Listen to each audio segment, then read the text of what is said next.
Well, Brad Gray is seeing the form in Sydney as big as David Warner is seeing the cricket ball at the Cricket World Cup in England, and he joins us on the Punters Lounge live now. Looking forward to the program at Rose Hill. Brad, what can you tell us about conditions?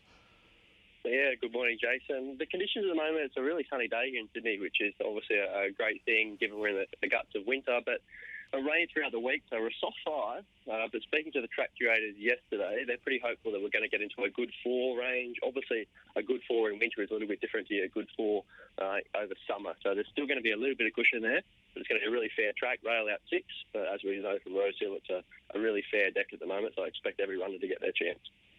That rain, I'm sure, will please the connections of Big Mike, or our Big Mike, as he races in Australia, because he takes his place in the Winter Cup race number 6. How have you assessed this?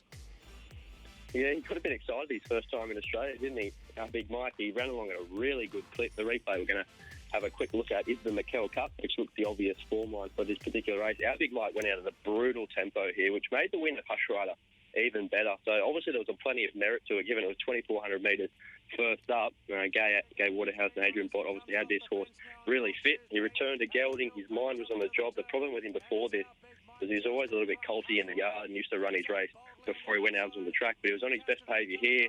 As I say, carted them up to a really hot tempo and held on at the finish. All he has to do is hold his form to probably win this as well. The query is the SB, isn't it? Because you took $21 there last start. Now you're having to chime in at $2.30. But I certainly think he's a deserved favourite. If there's an improver out of this race, I think it's Tamarack, finished down the track in this race, and McKell finished 9th of 14, but I think it's time to push the button and he'll be a little bit closer, which can see him improve. As far as dangers go, you've got to probably respect Yogi. He's a horse that is the class runner, 59 kilos on his back, but the Mara Eustace stable suggests that he's a pretty clean-winded kind of animal, so don't expect him to be beaten on the score of fitness. And as we can see in his form, 2 back there, he's run 5th in a Group 1 Tancred, which obviously stacks up relatively well for him. I do have Hush Rider on top, but I do concede $2.30 probably getting into a short enough quote. Sturdy New Zealand bred, Yogi. How about race number 8, benchmark 78? How have you assessed this? Yeah, Sylvia's Mother, there's a lot of shorties on this car. I haven't seen a race meeting quite like this forever, actually. You've got 7 races where there's a favourite at like $2.30 or shorter, and a lot of them are odds on. This is one of them, but it's the one on the day that I'm pretty happy to chime into at the quote. Number 12, Sylvia's Mother. She's a really good filly. She's come back at a time of year where she should be simply too classy. I imagine the Team Hawks are just trying to get a couple of rating points before they slip her into some better races over the carnival, which is approaching. So she's trialled up well, as you'd expect from a horse of her class. Everything you want to see from this particular filly we did see in that trial. Under a nice hole, runs to the line. And Tommy Berry is pretty enthused about her because she reckons, or he thinks, that she's put on a little bit of pudding, which you want to see from fillies making that transition nearly 4, of course. So she'll need to strengthen up if she's going to race against the older horses. But she's a filly that made some really sharp progression last campaign. Started in a Hawkes Spree at Class 2, won that, and then 4 runs later she's running around Group 2, Lightfinger's favourite, which of course was won by Nikita Jane. So I think she's in the right race today to kick off on a winning note. I know she's short, but it should be pretty sweet. So that was race number 8, the benchmark 88. Speaking of the benchmark 78, and that's race number 4, what did you make of Snow Valley and how she's sort of come up this preparation?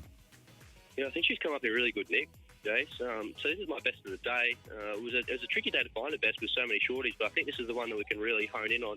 The market has been pretty attracted to this filly ever since markets first came out. She's probably into about $5 or so now, but I still think that's a reasonable bet. She's run in 2 deep races this campaign, thrown in the deep end by the Matt Dunn yard. First up, she was 4th at Scone in a deep edition of the Denise's Joy. And the replay watching here is her last start up at Doomba behind Maltaja. And Maltaja's going to be one of the fancies going around in Tiara, the Group 1 there next week in Queensland. She finished off really hard from the back.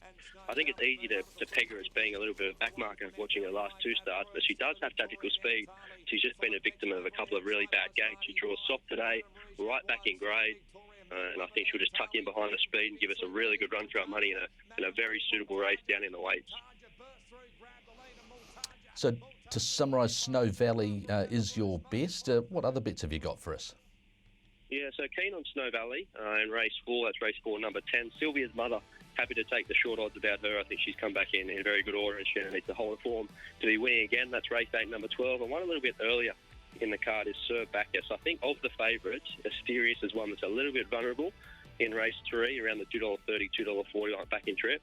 So I'm happy to play the stablemate here, Sir Bacchus, race 3, number 2. He's a bit of an enigma, but we're getting the price to find out. And if this turns into a sit and sprint, we know the grade's got a really nice turn of foot. So around the double figure mark, I think he's a reasonable gamble. That's race 3, number 2.